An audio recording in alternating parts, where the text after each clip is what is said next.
Alright, so a lot of people ask if you can use Smallpdf for free without hitting limits. And yeah, you can use the free version, but there are some restrictions you need to understand.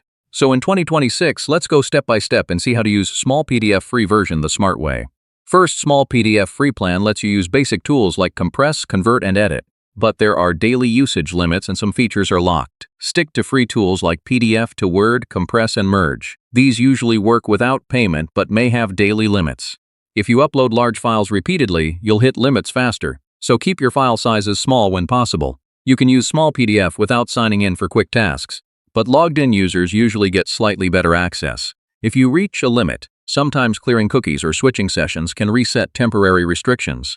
If limits seem stuck, try another browser like Google Chrome or even another device. This can sometimes reset usage tracking. Smallpdf free limits often reset after a certain time period. So if you hit a limit, waiting can fix it automatically. Don't switch between too many tools quickly.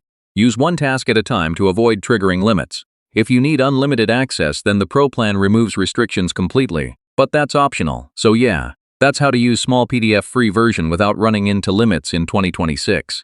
Use it smartly, stay within limits, and you can get a lot done without paying.